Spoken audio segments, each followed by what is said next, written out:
capítulo 2, versículo 40. Sin embargo, los apóstoles, ¿cuántos apóstoles hay? 12. Contando a Pablo, quitando a Judas. Exactamente. Bueno, sucede que los apóstoles también tuvieron discípulos. ¿Saben cómo se les llama a los discípulos de los apóstoles? Padres apostólicos. Por ejemplo, uno de los padres apostólicos es Policarpio o Policarpo. Para mí es a mí me encanta este hombre, Policarpo, sus escritos. Él escribió una carta a los Filipos y se parece mucho a la carta a los filipenses. ¿Están escuchando? Sí. Lo que estoy diciendo es que alrededor de este libro hermoso, el cual nos revela la voluntad de Dios y a Cristo, hay también testimonios alrededor.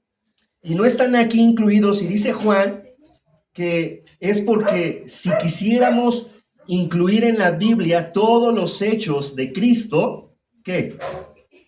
No cabrían en un libro. Tendrían que escribirse muchos libros. Y así fue, ¿eh? Si nosotros buscamos alrededor, en ese tiempo, en el primer siglo, acerca de la historia, de la vida de Cristo, sí lo vamos a encontrar. Por ahí hay una anécdota donde Jesús está jugando con niños, una niña tiene un accidente y Jesús va y la sana. Está no en la Biblia, sino es una historia de otro escritor, de un padre apostólico, como Policarpo, o como otros que también en ese tiempo existieron. ¿Qué quiero decir con esto? Lo que quiero decir con esto es que Jesús, antes de tener los 30 años, cuando se aparece en público y que empieza su ministerio, ¿sí fue a los 30? Sí. ¿30 a 33? Sí. Ok. 3 años estuvo enseñando, ¿no? Y predicando el evangelio. Pero fíjense, estos 3 años de ministerio no llega nada más así, sino tiene un antecedente. Y el antecedente está, por ejemplo, cuando dicen, ¿acaso Jesús de Nazaret es algo bueno? Y entonces por ahí alguien dice, yo conozco a su papá. Su papá se llama José y su mamá se llama, y no José es carpintero. ¿Se acuerdan de ese texto? Nosotros podemos decir lo mismo. No sé si a lo mejor ustedes, por ejemplo, yo conozco al presidente municipal de Temisco. Era mi amiguito. Él es más pequeño que yo de edad. Jugamos fútbol allá en Pueblo Viejo, en Temisco. Y era tremendo este muchacho cuando era niño. Y ahora que es adulto, acaba de ganar las elecciones y es el presidente municipal de Temisco.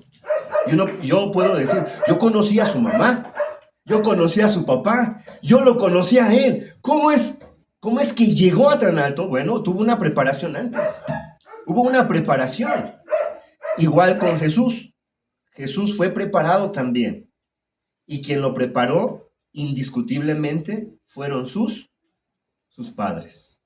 José y María se encargaron de darle una instrucción, una educación, a través de 2 cosas. Una, a través de la enseñanza verbal, y la otra, a través de la enseñanza física, o sea, a través de los hechos. Y el día de hoy vamos a meditar un poco en la necesidad de entender que todos nosotros estamos bajo autoridad. Todos estamos bajo autoridad. ¿Qué significa eso, Armando? Significa que ninguno de los que estamos aquí es libre de hacer lo que quiera, como nos lo ha enseñado la sociedad de allá afuera, la sociedad pagana, que dice, vive la vida como tú quieras. El Señor no dice así, porque hay una ley estructural, hay una ley también moral, hay una ley de convivencia, donde si tú haces lo que tú quieras, vas en algún momento a golpear a tu vecino, vas a lastimar a la persona incluso a la que amas, porque tú no estás bajo autoridad. Por ejemplo, dice la Biblia, mujeres, honren a sus maridos, ¿no? Ahí hay una autoridad. Pero a los maridos, Dios les dice que se sometan a Cristo. Ahí está la autoridad. O sea que nadie está por encima de Cristo. Todos tenemos una autoridad y a eso se le llama que todos estamos bajo dominio. Pero en este caso de Cristo, le pertenecemos a Él. El problema es que después de la caída, el hombre se aleja de Dios y no quiere ninguna autoridad. Y lo vemos desde pequeños. Los niños cuando nacen ciertamente no tienen una conciencia y tampoco pueden distinguir entre lo bueno y lo malo. Sí son pecadores en un sentido legal. Por ejemplo, el que en el tiempo pasado, vamos a poner un ejemplo en el pasado. Si ustedes eran de una posición alta, elevada, y compraban a un esclavo, los hijos de sus hijos, los hijos de este esclavo, pasaban a ser propiedad también del amo. Y esto lo podemos ver incluso con Abraham. Abraham dice, Señor, tú prometiste darme un hijo, pero no me lo has dado. Y ahora estoy preocupado porque voy a morir, mi esposa es ya grande, yo estoy grande, ella es estéril, y todo lo que tú me has dado lo heredará un esclavo, porque no tenía hijos, un esclavo. Y ese esclavo no era más que hijo de otro esclavo. O sea, la condición legal en la que el hombre nacía, esa era la condición legal en la que se quedaba. Si el niño era hijo de esclavos, el niño estaba destinado a ser esclavo. También había formas de rescatar. En el pueblo judío había formas de ser rescatado, pero fuera del pueblo judío no. El que es esclavo, el que nace siendo esclavo, sigue siendo esclavo. Esto es un ejemplo para ilustrar lo que es el pecado. El niño que nace de dos padres que son pecadores, entonces también el niño es pecador, aunque no haya pecado, aunque no haya robado, aunque no haya matado, aunque no haya hurtado, él es pecador porque es hijo de pecadores. Ahora, escuchemos bien esto, ¿eh? En la creación, el hombre anhelaba a Dios, obedecía a Dios y tenía la capacidad de elegir entre lo bueno y lo malo porque no estaba condicionado, era libre. Dios lo creó con una voluntad libre. Y para comprobar que el hombre podía escoger libremente, Dios plantó un árbol en medio. Ese árbol no era una tentación, era una prueba, una comprobación para él. Tú puedes elegir, puedes comer de ese árbol, puedes comer de aquel árbol, puedes comer de aquel otro árbol, pero de este árbol no puedes comer. Y no porque el fruto fuera malo, porque el árbol fuera malo. El árbol era llamado el árbol de la ciencia del bien y del mal. El detalle es que Dios lo pone para probarle al hombre que él puede elegir, que no es un robot y tampoco es un animal. Los animales son dirigidos por una ley que Dios ha puesto en su estructura, a lo que le llamamos instintos. Los animales son guiados por sus instintos. Los animales, por ejemplo, un perro macho, si ve a otro perro macho, se le va encima. Y tú lo quieres detener y no hay razón. ¿Por qué? Porque es su instinto. Crías un gato y le das mucho cariño y un día se te ocurre comprar un canario. Y le dices al gato, mira gato, este es un canario, va a ser tu hermanito adoptivo, no le hagas nada. Y un día se te olvida y dejas la jaula abierta y se sale el pajarito. El gato lo ve y le dice, ay, tú eres mi hermanito, no te voy a hacer nada. Que no te voy a hacer nada. Inmediatamente se le va y se lo come. y llega el dueño y le pega al gato. ¡Ay, cómo es posible! Era tu hermanito. Bueno, es su instinto. Los animales responden a una ley que Dios ya puso en ellos. Ellos no tienen voluntad. Ellos son guiados instintivamente. Las computadoras son programadas. El ser humano no. Cuando Dios creó al hombre, Dios lo hizo libre de elegir. Y por eso plantó ese árbol. Y Dios también le estaba enseñando cómo debía de caminar.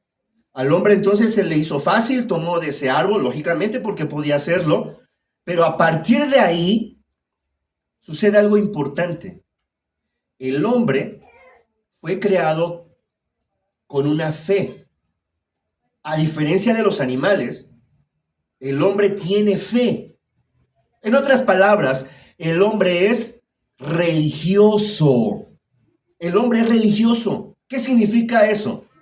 Significa que para darle sentido a su vida, el hombre tiene que agarrarse de algo, tomarse de algo porque su corazón es religioso.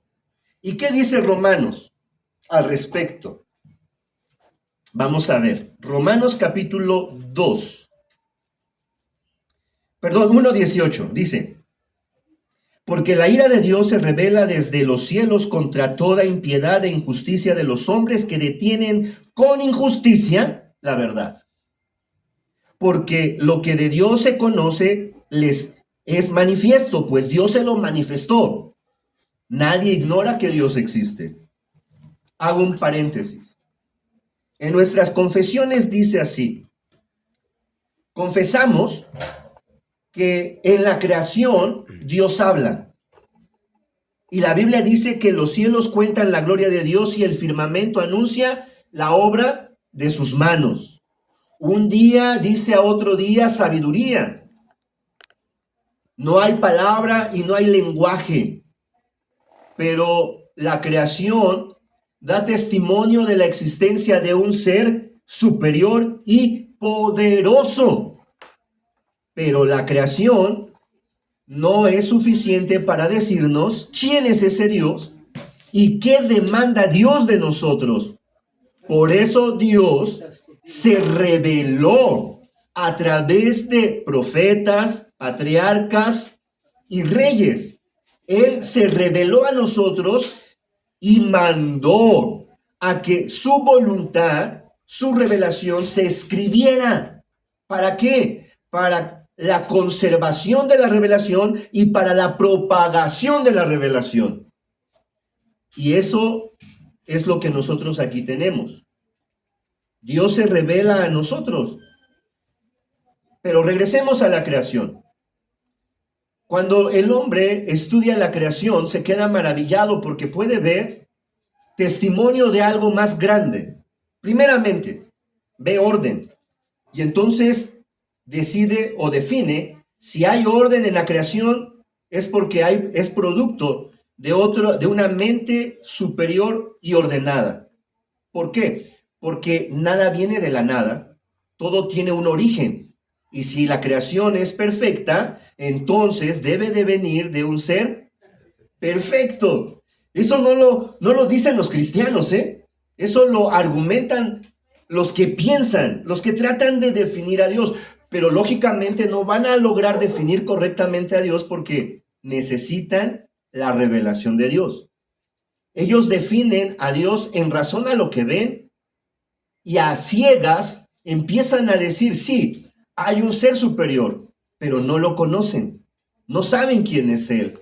Ahora, por otra parte, cuando el hombre pecó, sucedieron dos cosas. La primera, sintieron vergüenza, porque desobedecieron. Y la verdad, nosotros los cristianos, los que creemos en Dios, cuando desobedecemos a Dios, nos da mucha vergüenza, porque le prometemos no hacerlo. Y cuando caemos, le decimos, como dijo Yamne, hace rato, no crean que no le capté, todo va bien, y de repente a veces un acto puede desboronar todo lo que construimos. Eso sucede. O sea, puede todo estar bien y de repente un acto destruye todo lo que hemos construido. Pero bueno, lo primero que el hombre sintió fue vergüenza. Lo segundo que sintió fue miedo. ¿Sí se acuerdan? Adán, dijo Dios. Y Adán y Eva se escondieron. Y le dicen, ¿dónde estás? ¿Y se acuerdan lo que he dicho cuando pregunto esto? No es una pregunta geográfica, sino es una pregunta moral. O sea, ahora, ¿dónde has caído? ¿Dónde está tu corazón? ¿Qué ha pasado? Y entonces le dice, ¿por qué te vestiste? ¿Por qué tienes eso? Es que nos vimos desnudos. Inmediatamente Dios dice, comiste de lo que yo dije que no comieras. ¿Acaso Dios no sabía? Ya lo sabía. Solo quería confrontar al hombre y comprobarle que él era libre y utilizó su libertad mal. A veces nosotros somos así con los hijos. Queremos darle la libertad. Y tengo muchos testimonios al respecto. Una madre llega a casa de su familia sin su hija, menor de edad. Y se le pregunta a la mamá, oye, ¿y la niña, por qué no la trajiste? Pues se quedó en casa con su novio. Hello. Primero, ¿cuántos años tiene? 15. Y en la casa se quedó alguien más, algún adulto, ¿no? ¿Pero por qué dejas a la niña sola en casa con su novio? Yo le tengo una plena confianza a mi hija. Le doy la libertad, que no se sienta presionada. Pasa el tiempo y de repente, ¿qué creen? Sale embarazada. ¿Quién tuvo la culpa? ¿Quién le dio esa libertad? El hombre tuvo libertad y demostró que no supo cómo tratar esa libertad. Y la razón es porque el hombre acababa de nacer. Acababa de ser creado y tenía el poder de decidir y decidió mal. En el momento entonces que el hombre, en el momento que el hombre peca, lo primero que siente es vergüenza y después siente miedo. Tuvimos miedo, dijo Dios, dijo Adán, tuvimos miedo. Escuchamos tu voz y nos dio miedo y nos escondimos. Muchas personas cuando pecan ya no llegan a Dios por vergüenza. Otros por miedo ya no llegan a Dios. Y eso es lo peor que uno puede hacer. Yo creo que si Adán y Eva hubieran en ese momento clamado a Dios e implorado misericordia, quizás otra cosa hubiera sucedido. Pero no fue así. Fue de mal en peor. ¿Por qué? Porque le dijo, Adán, hiciste lo que dije que no hicieras. ¿Y Adán qué dijo? La mujer que tú me diste. ¿A quién le echó la culpa? Tú eres culpable de que haya pecado. ¿Por qué me diste esa mujer? Pero antes, ¿qué dijo cuando la vio? ¿Te acuerdas? ¿No? Esta ilustración me encanta.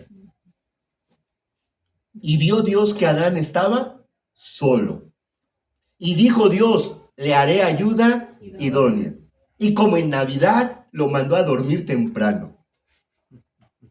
¿A ti alguna vez te mandaron a dormir temprano en Navidad? A mí una vez nada más. Y vete a dormir temprano porque si no, no llega tu regalo. Y lo mandó a dormir. Y cuando despertó, ¿qué creen que encontró a su ladito? Una muchachona.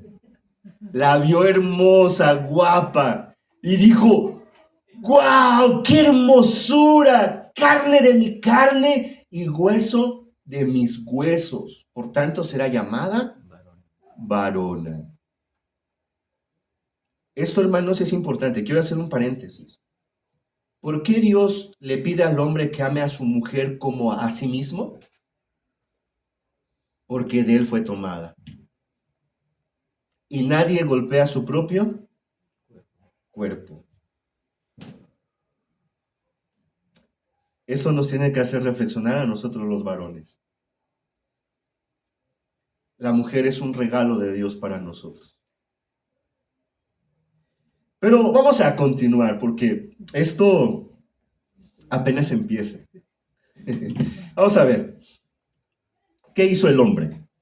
Porque de lo que Dios se conoce les es manifiesto, pues Dios se los manifestó. Porque las cosas invisibles de Él, su eterno poder y deidad, se hacen claramente visibles desde la creación del mundo, siendo entendidas por medio de las cosas hechas, de modo que no tienen excusa, lo que expliqué. Cualquier persona que mire la creación concluirá que eso no puede ser casualidad, ni tampoco producto del Big Bang. La creación tiene un autor. Quiero ahí, por ejemplo, también decir algo. Una vez yo predicando, hablé y dije, en lugar de decir creación, dije la naturaleza. La naturaleza es hermosa, la naturaleza es bella. Y entonces una hermana llega después del sermón, una doctora de ahí de Betel, llega y me dice, mira muchachito, la naturaleza es paganismo, la madre naturaleza. Cuando nosotros decimos la naturaleza, estamos hablando de ella. La madre naturaleza que es perfecta y que ha hecho todo perfecto. Perdón, hermana, no te preocupes. A partir de hoy, en lugar de decir naturaleza, debes decir la creación. Porque cuando dices la creación, entonces estás invocando a un creador superior a lo que está aquí. Y no nos dice quién es, pero sí nos quita la excusa de decir Dios no existe. Cuando vemos la creación, da testimonio de que Dios existe. Por eso no hay excusa. Pues habiendo conocido a Dios, no le glorificaron como a Dios, ni le dieron gracias, sino que se envanecieron en sus razonamientos y en su necio corazón, y su necio corazón fue entenebrecido. Es lo que pasó en la caída. Su necio corazón fue ¿qué? ¿Por qué le llama necio? Porque Dios le dijo, no de ese árbol. ¿Y qué hizo el hombre? Neciamente, ¿sí o no? No le decimos así al hijo, no seas necio, no le decimos, oye, levanta eso. Una. Oye, levanta eso. Dos. Oye, no seas necio, levanta eso. Muy bien. Dice, profesándose sabios se hicieron necios y cambiaron la gloria de Dios incorruptible en semejanza de imagen de hombre corruptible. Fíjense el cambio que hubo. El hombre fue creado para creer en algo. O sea, el hombre es religioso. Y cuando cayó en pecado, dejó de creer en Dios. Pero no se le quita la fe. No se le quita la religiosidad. Tiene necesidad de tomarse de algo para darle sentido a su vida. Algunos jóvenes, cuando tienen novia, se aprenden de ella. Y cuando la novia los truena, se andan queriendo morir. ¿Por qué? Porque su realidad decidió atarla a ella. Su Dios es ella. Ella es lo máximo para él. O al revés, claro está, ¿no? También puede ser al revés. O hay quienes se sienten con un sentido y significado en la vida a través de su trabajo o a través de su profesión. Y entonces ellos se creen y se sienten completos porque tienen la profesión o el trabajo que ellos deseaban. Pero el trabajo y la profesión también son finitas. Un día ya no podemos hacer lo que hacíamos, porque nuestro cuerpo tampoco va a responder eternamente para siempre. Un día nos van a correr del trabajo y hay personas que se han matado porque han perdido el trabajo. ¿Se acuerdan lo que pasó ahora en la devaluación cuando quitaron los 3 ceros? Bueno, a lo mejor aquí hay muchos jovencitos, ¿no? Pero, ¿se acuerdan cuando los millonarios que tenían millones se convirtieron en pesos? ¿Y eso a dónde los llevó a estos millonarios? Perdieron mucho dinero, pero se quitaron la vida. Hubo muchos suicidios, porque su religión era sus bienes, su dinero. Es decir, cambiaron la gloria de Dios por la creación, por cosas finitas. El ser humano, entonces, cuando es pequeño, va creciendo y va buscando darle significado a su existencia. Por eso los niños hacen lo que hacen. Todo lo que el niño hace es experimentar, ¿sí o no, Lluvia? Experimentan. Le pregunto a Lluvia porque ella ve esa área, ¿no? O sea, un niño mete el dedo en la clavija de la electricidad no porque sea malo él, malvado, ¿no? O porque no se ame. ¿Por qué creen que lo hace? Porque quiere saber qué hay ahí. ¿Qué relación tiene esa clavija con él? Y cuando mete el dedo ahí, ¿qué le pasa? ¡Ah! ¿Y qué dice mamá? Chamaco, te dije que no metieras el dedo ahí. Y en lugar de darle instrucción, le da su manazo y lo manda por allá. Y él le grita, eres un desobediente, eres un necio, vete por allá. El niño no va a entender qué pasó. Solamente sabe que ya no se tiene que acercar a la clavija. ¿Por qué? Porque le da toques. Y así hay etapas en los niños. Hay una etapa en los niños en el que, hermanos, entran al baño los pequeñitos, cuando están aprendiendo a ir al baño. ¿Ya saben para dónde voy o no? Los adultos, los que ya han tenido hijos. ¿Alguna vez ustedes encontraron a su niño jugando ahí en el baño? ¿Con qué jugaban? ¿Qué hay en el baño, no? ¿Sí? ¿Ubican eso? No me hagan decirlo. ¿Pero sí entendieron o no? Y uno los ve y ¿qué dice? ¡Ay, chamaco cochino! ¿Qué estás haciendo? Mira cómo estás. Y toma otra vez. ¿Entiende algo el niño? No. Él simplemente no supo qué pasó. Hay otra etapa en la que los niños empiezan a ser muy preguntones. Y en lugar de darle una respuesta, le decimos, cállate. No molestes. Vete para allá. Estoy ocupado. Estoy cansado. En lugar de sentarme y explicarle, decía, sí, hijo, a ver, ¿qué quieres saber, no? Hay otra etapa en la que los niños inventan. Recuerdo mucho que luego platicábamos, Lluvia y yo, de alguna X, y salía mi chamaco.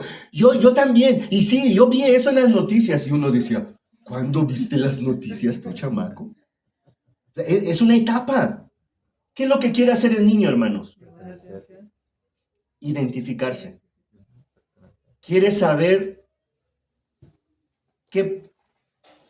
dónde está su relación con las cosas. Y así va creciendo. Y si nosotros no le damos la dirección correcta, ¿qué es lo que hace el niño? Pregunta en la calle o interpreta. Pero lo primero es interpretar. Lo interpreta. Metí el dedo en la clavija, vino mi mamá y me pegó. ¿Qué interpreto? ¿Que mi mamá qué? ¿Es mala? Estuve jugando ahí en el baño, cuando fui al baño, ahí estuve jugando, metiendo la mano ahí, haciendo así. Me ensucié. Viene la mamá y le da sus nalgadas y el niño entonces, ¿qué interpreta? Que mi mamá, ¿qué? No me quiere. El niño pregunta y le dicen, cállate, no ¿No qué? No, no, no interrumpas. No me quites el tiempo. ¿El niño qué interpreta? Que no vale nada, que no es importante. Y no sé, hermanos, si los que estamos aquí, porque su servidor sí, interpreté muchas cosas mal de mi papá. Muchas acciones de mi padre, que claro, que a mi padre nadie le enseñó a ser padre, y tampoco conocía el consejo de Dios. Él se esforzó como pudo, pero no hubo una relación, no hubo una dirección correcta. Y entonces todo lo que mi padre me hacía, que él creía que era para bien, muchas de las cosas que él hacía, yo las malinterpreté. Y terminé odiando a mi padre porque mi padre me golpeaba. Por cualquier cosa me pegaba. Ay, no se diga a mi mamá, siempre se quejaba con mi papá. Y entonces hasta yo también a eso interpreté. Interpreté que a mi mamá le gustaba que mi papá me pegara. En serio. No sé si les ha pasado, mujeres, ¿no? El niño hace algo malo, le das un manazo, llega papá en la tarde y le dices, tu hijo hizo esto. O sea, ¿qué pretendes? Y hacía eso. Y entonces yo veía, tú ya me pegaste y le dijiste a mi papá para que me pegara. Ustedes no me quieren. Díganme, ¿dónde está la autoridad del padre? ¿Dónde está la dirección del padre? No existe. No hay autoridad y no hay dirección. Y la razón es simple, porque estamos caídos. Un corazón caído no puede producir algo bueno. Es como dice la Biblia, de un pozo de agua salada no podemos sacar agua dulce. Y el ser humano caído no es bueno. Dice el Salmo que todos nos desviamos y todos hicimos lo malo. Y que nuestro deseo no es hacer la voluntad de Dios. Dice que nuestras manos derraman sangre y nuestros pies están prestos para correr e ir al pecado. No hay justo ni uno. No hay quien haga lo bueno. Todos se han desviado. Es decir, todos estamos totalmente muertos en nuestros pecados y en nuestros delitos. ¿Qué es lo que queremos hacer? Pecar. ¿Qué es lo que podemos hacer? Pecar. ¿No podemos hacer otra cosa? No podemos hacer otra cosa. ¿Por qué? Porque somos esclavos del pecado. A partir de que el hombre peca en la creación, esa libertad que tenía de decidir en lo bueno y en lo malo, ahora ya no lo puede hacer. Por eso es que cuando tú ves a una persona y tú confías tanto en esa persona y de repente hace algo malo, te decepciona. ¿Pero por qué te decepciona? Deberíamos de saber que es parte de su naturaleza caída. Es berrinchudo, es enojón, es egoísta, y de repente eso también se manifiesta. No nos debe de sorprender eso. Esa es parte de la naturaleza caída con la que tenemos que pelear. No con él o con ella, sino con la actitud que tiene. Y tenemos que unirnos a la persona para combatir esa actitud que no es buena y que no agrada a Dios. Regresando al punto del niño, entonces, el niño quiere identificarse con su ambiente, quiere saber qué papel tiene en la creación, qué lugar tiene en la familia, y a través de la experiencia, a través de las pruebas, a través de los experimentos, es como él va comprobando qué lugar tiene. ¿Qué es lo que el niño necesita? Si no sabe quién es, ¿qué necesita? Una guía. Así que cuando hablamos de Jesús que crecía y se fortalecía, tenemos que entender que Jesús tenía una guía. Cuando nosotros tomamos nuestro papel como padres, para dirigir a nuestros hijos es a través de dos cosas. Una, a través de la enseñanza. Y dos, a través del ejemplo. ¿Y qué dice Dios al respecto de los niños, de los hijos con los padres? ¿Qué dice? Hijos, déjenme sacar mi acordeoncito. Hijos, obedecer ¿a quién? A vuestros padres, ¿por qué qué? ¿Por qué tenemos que obedecer a nuestros padres? Porque es un mandato de Dios, pero porque además también en ello hay una promesa, ¿no? ¿No es el primer mandamiento con promesa? Honra a tus padres para que te vaya bien. ¿Dónde? En la tierra que Jehová tu Dios te da. ¿Qué deben de hacer los hijos para con los padres? Honrarlos y obedecerles. ¿Por qué? ¿Por qué los niños tienen que aprender a honrar y a obedecer? Ya lo dije. En todo lo anterior ya lo dije. Porque el niño es un niño pecador. Un niño que está expuesto e inclinado al mal.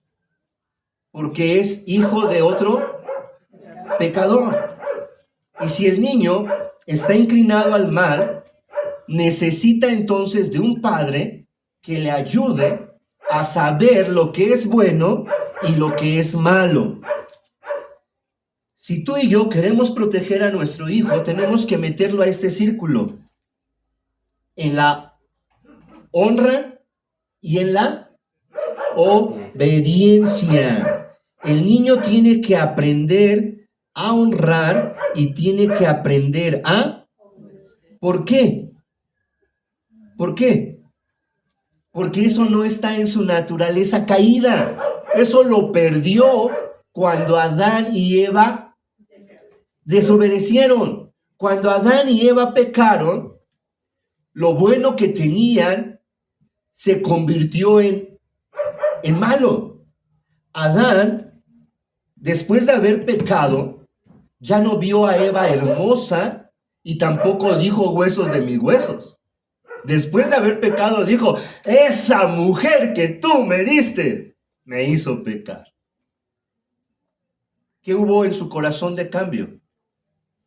Entró el pecado. ¿Qué hay en un niño cuando nace? Hay pecado. ¿Qué es lo que el adulto también tiene que aprender? A vivir en obediencia a Dios. Por eso Dios le dice al hombre, varón casado, ama a tu esposa. ¿Por qué? Porque cuando Adán y Eva pecaron, Adán dejó de amar a su esposa. Perdió ese amor que tenía por su esposa. Y entonces la vio como una enemiga por tu culpa. Y hay muchos chistes de esos en el mundo. Porque no pecó el hombre, sino pecó la mujer. Y nuestras desgracias, y todas nuestras desgracias son por la mujer. Y entonces Dios le dice al hombre, tienes que amarla. Y entonces el hombre le dice a Dios, a ver Dios, tú me pides que ame a esta mujer, pero esta mujer no me respeta, no me honra. No me honra. ¿Cuándo perdió la mujer la honra?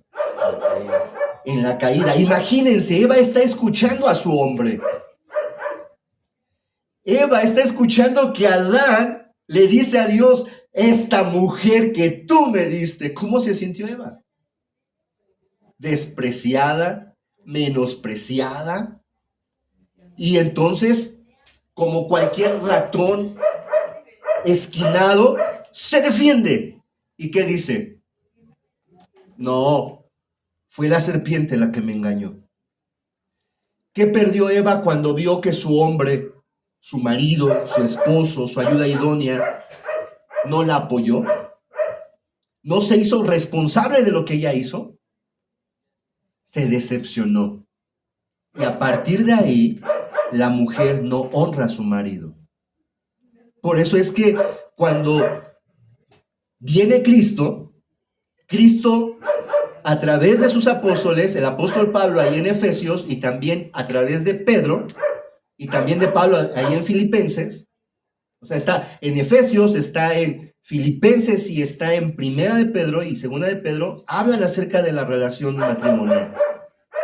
Y porque el hombre pecó, porque el hombre perdió el amor, Dios dice, ama. Y porque la mujer perdió el respeto, a la mujer le dice, respeta. Tienes tú que aprender a amar y tienes tú que aprender a respetar.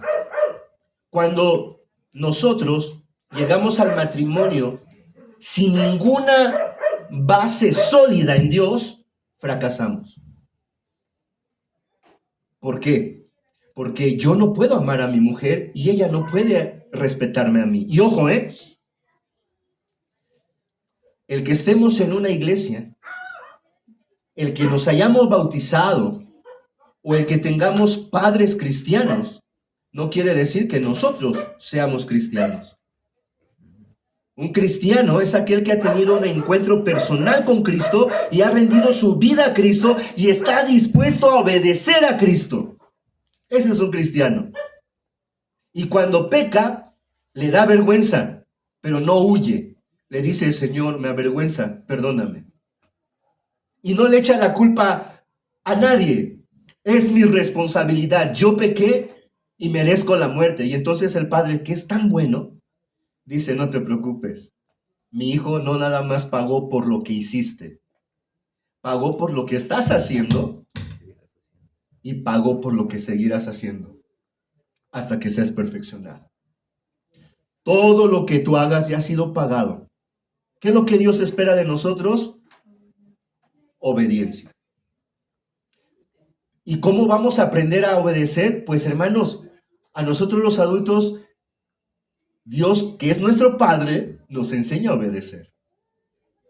Miren, hay un ejemplo de un hermano que compró una casa frente a la playa y él deseaba tener un sótano. Por lo de eso de los huracanes, ¿sí ubican, no? Sí. Hay huracán y todo eso, ¿no? ¿Y qué creen? O sea, la casa no tenía sótano, pero la casa ya está construida. Así que, bueno, contrató gente, él mismo y otros amigos, y entonces empezaron a excavar dentro de la casa un sótano. ¿Ustedes creen que le fue fácil? Para nada. Para nada, porque tenían que ver la estructura, porque la estructura podría comprometerse y caerse. Pero al final sí pudieron lograrlo, con mucho esfuerzo, con mucho dinero y con muchos recursos. Y sí, se toparon muchas veces, se pegaron muchas veces. Algunas veces estuvieron a punto de tirar una barda, pero lograron hacer el sótano. Eso es lo que nos pasa a nosotros cuando desde niños no tuvimos un fundamento en Dios. Cuando llegamos al matrimonio, pues todo es un caos, porque no tuvimos un fundamento en Dios. Lo que quiero ilustrar con esto es que es mejor empezar a poner los cimientos primero. Y después de los cimientos, entonces podemos construir. Y nosotros los padres que tenemos hijos, tenemos la responsabilidad de poner los cimientos. Si no ponemos los cimientos, lo vamos a lamentar mucho. Miren, hay un hombre, y eso es de tarea, Ustedes lo van a investigar porque aquí no me daría mucho tiempo. No me daría tiempo.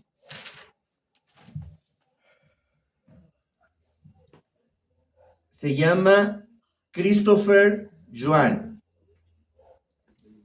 Este Christopher Yuan, a mí se me había olvidado. Hay tres, Hodgson, Charles Spurgeon y Christopher Yuan. Estos tres hombres a mí ya se me habían olvidado. Eso los estudié en el seminario, pero bueno, no. al no ocuparlos tanto, no veía la importancia de ellos, pues yo no los consideraba. Pero ayer que estuvimos en una actividad de las mujeres, la expositora, que es misionera, tocó el tema. Y a mí me llamó mucho la atención Christopher Yuan. ¿Saben por qué? Porque sus padres eran, estamos hablando de chinos, estos son chinos. Su padre y su madre era china. Él es, Christopher Yuan también es chino. Pero, ¿qué sucede? Que su padre y su madre se dedicaron a tener mucho dinero. Su matrimonio no era unido. Su padre ocupado en los negocios y su madre pues jugando canasta, ¿no? Ellos tuvieron 2 hijos. Entre ellos estaba Christopher Yuan. Los padres no conocían de Dios. Así que Christopher fue creciendo sin una dirección. Si él hacía algo malo, no había quien le dijera, eso no se hace. Y es que, lamentablemente, aun cuando hayan padres y ven a sus hijos que hacen algo malo, no los corrigen. En el caso de Joan está peor todavía, porque sus padres estaban ausentes. Pero literalmente, hay padres que están presentes y ven a su hijo hacer algo malo y no lo corrigen. Al contrario, ¿no? No sé si han visto ustedes o han escuchado un niñito de 3 años diciendo una grosería, cualquier grosería. ¿Y el padre qué dice? Se ríe. Ah, mi hijo se parece a su padre, bien orgulloso. Ahorita dice eso, al ratito se lo va a decir a él. Y si no le para, al ratito lo va a golpear. Y si no lo para, después lo va a matar. Y eso ha salido en las noticias. Hijos que insultan a sus padres, hijos que golpean a sus padres, hijos que matan a sus padres. Dice el testimonio, un testimonio que un pastor vio a una madre corrigiendo a su hijo. Y le dijo, hijo, por favor, siéntate. Y el hijo, ¿por qué? Y le dice la mamá otra vez, hijo, por favor, siéntate, papacito. Y el niño, ¿por qué? Burlonamente. Y entonces el pastor está viendo a la mamá y la mamá voltea a ver al pastor y dice, es que mi hijo piensa que estoy bromeando.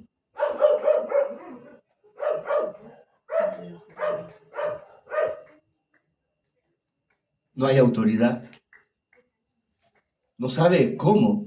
Y el niño está aprendiendo no autoridad. Así que, como en la ilustración de la casa, si queremos poner un sótano en una casa construida, corre el riesgo de que la casa se derribe. Es mejor poner los cimientos antes de construir. Por lo tanto, es mejor corregir a nuestro hijo conforme va creciendo que tratar de corregirlo cuando ya está grande. Regresando a este hombre, Christopher Yuan, un día llegó con su mamá, ¿verdad, Lluvia? Y le dijo, ¿qué le dijo? ¿Te acuerdas? Mamá, soy gay. En una cultura china, conservadora, su hijo era homosexual. ¿Qué creen que habrá sentido la madre? Su mundo se le vino encima. El mundo tronó para ella. Así que ella tuvo la necesidad de buscar a un capellán. ¿Saben lo que es un capellán? ¿Saben lo que es un capellán? Un pastor. ¿Sale? Pero hay capellanes, por ejemplo, los futbolistas de Estados Unidos tienen un capellán. El coro nacional de Estados Unidos tiene otro capellán. La Casa Blanca tiene su capellán también. Bueno, diría la misionera, ahorita en esta actualidad no está tan claro, ¿no? Porque pues ya la religión ya está quitándose. Pero ella, esta mujer, la mamá de Christopher, fue a buscar a un capellán. y le expuso su necesidad. Y entonces ella aprendió que tenía que orar por su hijo. Y oró, ¿saben cuántos años? ¿Te acuerdas, Julia? 6 años orando por su hijo. Quizás fue poco, ¿no? Pero para ella 6 años es mucho. Durante 6 años, este muchacho vendió y consumió droga.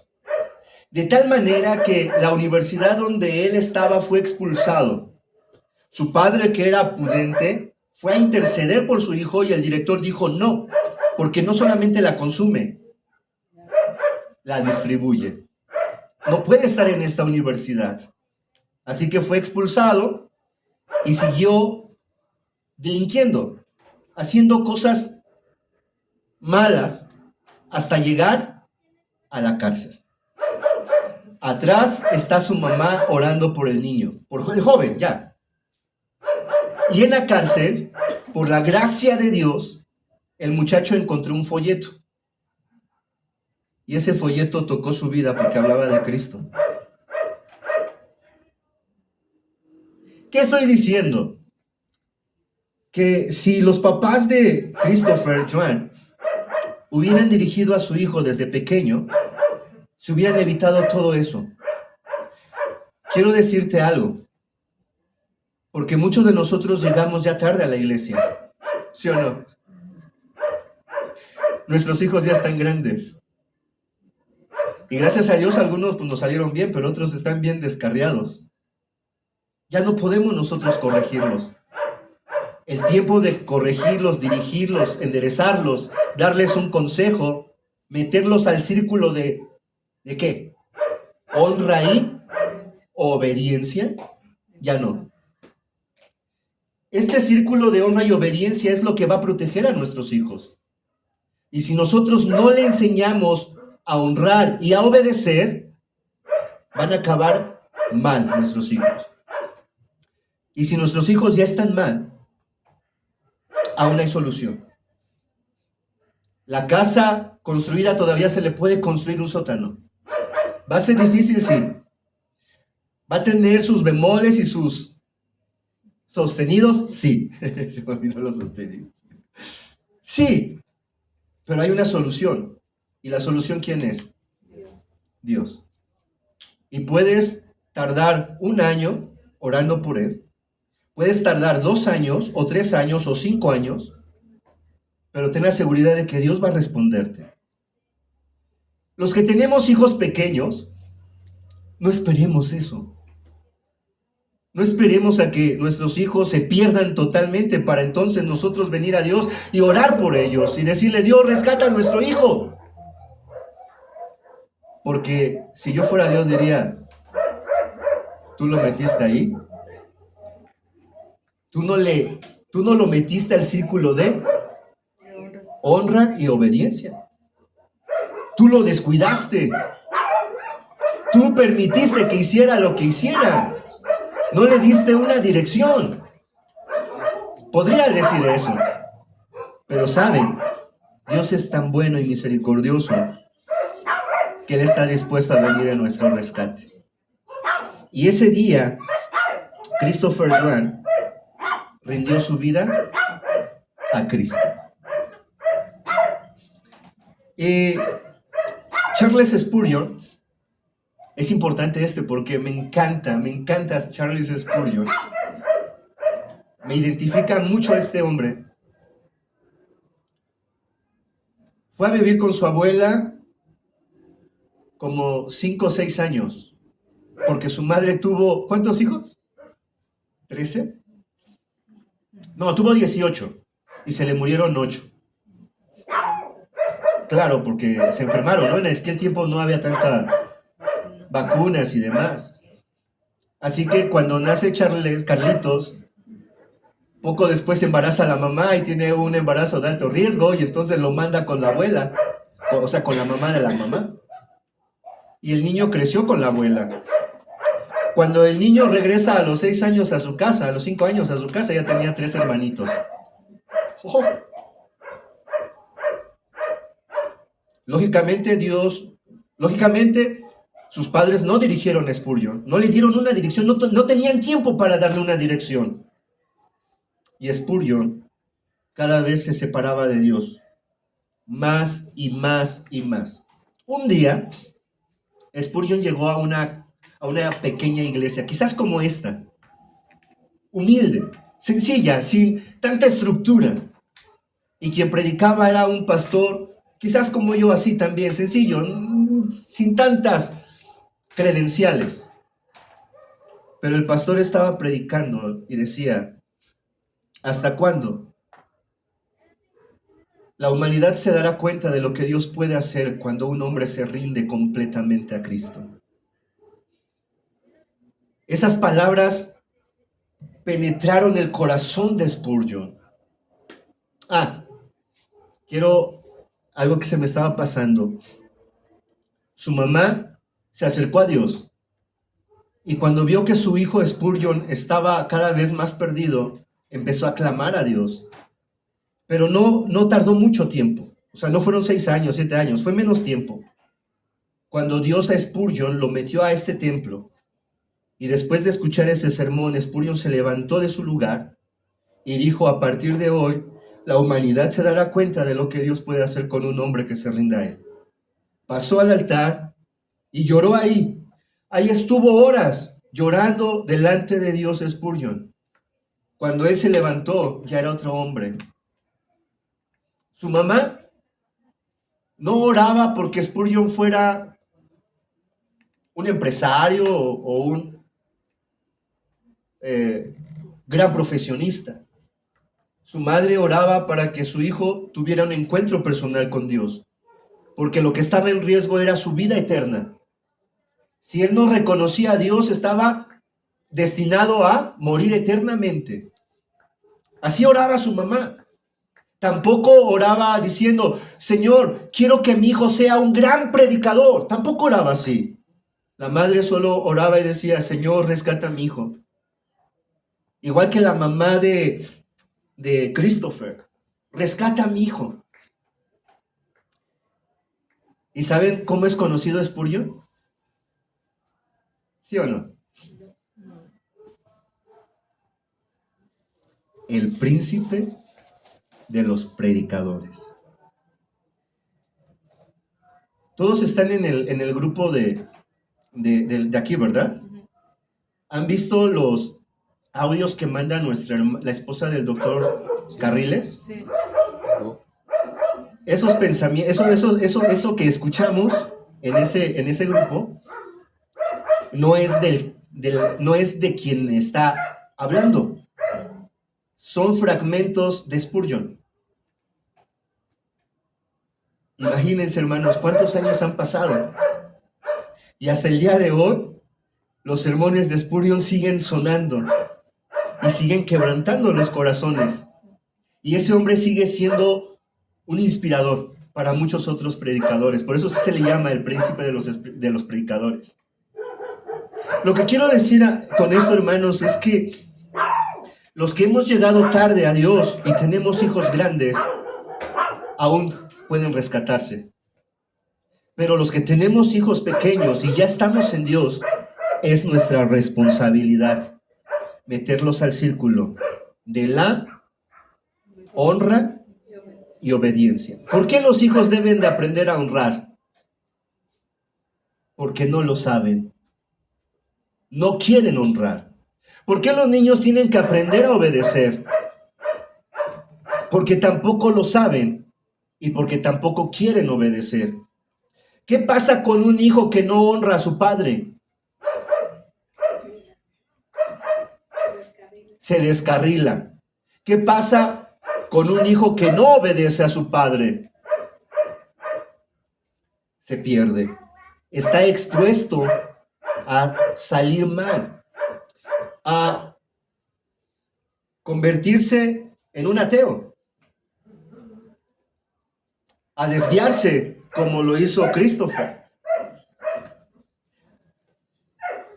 Después de que Christopher entregó su vida, ya no dije eso, él se dedicó a rescatar, a predicar a la gente que estaba en su misma condición. Gloria a Dios. Así que, amado hermano, por otra parte, quiero decirte que nosotros también somos hijos y que también tenemos un padre.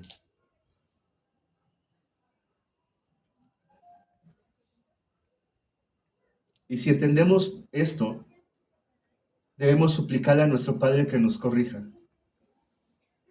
que nos enseñe a honrarlo y que nos enseñe a obedecerle, porque somos sus hijos. Y en honrar a Dios y obedecer a Dios es entrar en su círculo de protección. Si nosotros honramos a Dios y obedecemos a Dios, entonces tenemos la protección de Él. Si nosotros nos salimos de este círculo, estamos expuestos al mal, estamos expuestos al pecado. Y ciertamente nosotros no podemos corregirnos a nosotros mismos, porque tenemos un pequeño defecto. Somos orgullosos y egoístas. Por eso tenemos que venir a Jesús y decirle: Señor, méteme a tu círculo. Enséñame a honrarte y obedecerte. Y de esta manera nosotros tenemos que hacer con nuestros hijos. Amado hermano, si tú has sufrido las consecuencias de la desobediencia y de la falta de honra a Dios, hoy podemos corregir eso. Si tus hijos todavía están bajo tu autoridad, si tus hijos aún los puedes dirigir, hazlo. Hazlo. Porque cuando lo quieras hacer, cuando ellos sean grandes, va a ser más difícil. Estarás expuesto a derrumbar una columna o una barda. Así que concluimos y decimos: dice el Señor, honra a tu padre y a tu madre para que tus días se alarguen en la tierra que Jehová tu Dios te da. ¿Quieres bendición en tu vida? Tienes que entregar tu vida a Cristo. Y tenemos que aprender qué es honrar a Cristo. Honrar a Cristo es obedecerle. Y obedecerle es honrar a Cristo. Así que, amado hermano, si tú tienes un hijo que está lejos de ti, no te canses de orar por él. Quizás la regamos, sí. Pero gracias a Dios tenemos la oportunidad de venir a Él y pedirle a Él que corrija esta situación. No te canses de orar por tu hijo que está lejos de ti. Y no te canses de corregir a tu hijo que está cerca de ti. Si tú corriges a tu hijo, le muestras que le amas. Si tú no corriges a tu hijo, lo estás exponiendo a que se equivoque y a que se pierda. Y si tu hijo no está cerca, hoy dile: Señor, tú acércate a él. Y si no tienes hijos, te recuerdo, tú eres hijo. Y si tienes padres, ora por tu padre y dile: Señor, gracias por el papá o la mamá que me diste. Él no te conoció o no supo cómo hacer conmigo, pero te agradezco por la vida de él. Y si tú mismo, hasta el día de hoy, como dije hace un momento, has pagado las consecuencias de no entrar al círculo de honrar a Dios y de obedecerle, hoy también tienes la oportunidad de hacerlo. Ven a Cristo y dile: Señor, soy tu hijo. No digas: no, soy Paquito y no haré travesuras, no digas así. Pero sí podemos decir: soy tu hijo y sí soy desobediente. Méteme a tu círculo, porque sé que si te honro y te obedezco, estaré seguro. porque hasta el día de hoy no te he honrado, no te he obedecido y estoy pagando las consecuencias. ¿Oramos? Padre,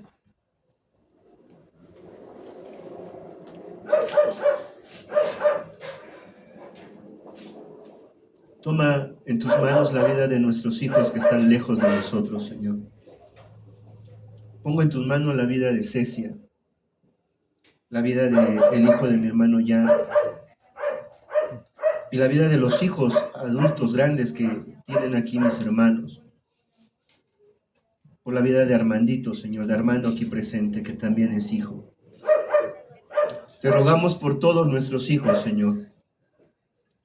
Por nuestros hijos que están cerca, por Rubén, por ejemplo, Señor. Por Mateo, que está cerca, Señor, y que es un niño. Te rogamos, Padre, por ellos. Y te suplicamos que tengas misericordia de ellos. Que nos perdones a nosotros porque no hemos sabido ser padres. Porque nosotros mismos hemos estado perdidos. Porque nosotros mismos no te hemos obedecido ni te hemos honrado. Porque nosotros mismos hemos sido un mal ejemplo para ellos. Perdónanos, Señor. Y ayúdanos. Nosotros no estamos cerca de ellos porque no podemos estar cerca de ellos y algunos de ellos ni siquiera quieren vernos. Acércate a ellos tú y quebranta el corazón. Tráelos a ti, que te conozcan. Los ponemos en tus manos. Cuida de nuestros hijos que están en casa. Enséñanos a corregirlos y a darles el mejor ejemplo. Que vean ellos que nosotros a ti te obedecemos y te honramos porque tú eres nuestro Padre. Para que ellos a su vez nos honren y nos obedezcan. Así como nosotros honramos y te obedecemos. Te rogamos, Padre, que des en esta misión, en esta iglesia, familias sólidas, que perdones nuestros pecados, nuestras malas actitudes y que pongas una buena actitud en nuestro corazón. Cambia nuestra mente, cambia nuestra forma de pensar. Transfórmanos, Señor. Ponemos en tus manos nuestra vida. Te rogamos, Señor, que la uses poderosamente y que hagas de nosotros lo que tú quieras, así como de nuestros hijos, que te honren, que te amen y te obedezcan. En tus manos, Señor, ponemos lo que más queremos en esta vida, que son nuestros hijos, Señor. Gracias por permitirnos tenerlos. Gracias por dárnoslos. Y perdónanos por no saber cómo conducirlos. Ahora lo sabemos y procuraremos hacerlo. Gracias por tu palabra. Gracias por tu consejo. Gracias porque nunca es tarde para corregirnos. Gracias, Señor. En el nombre de Jesús. Amén.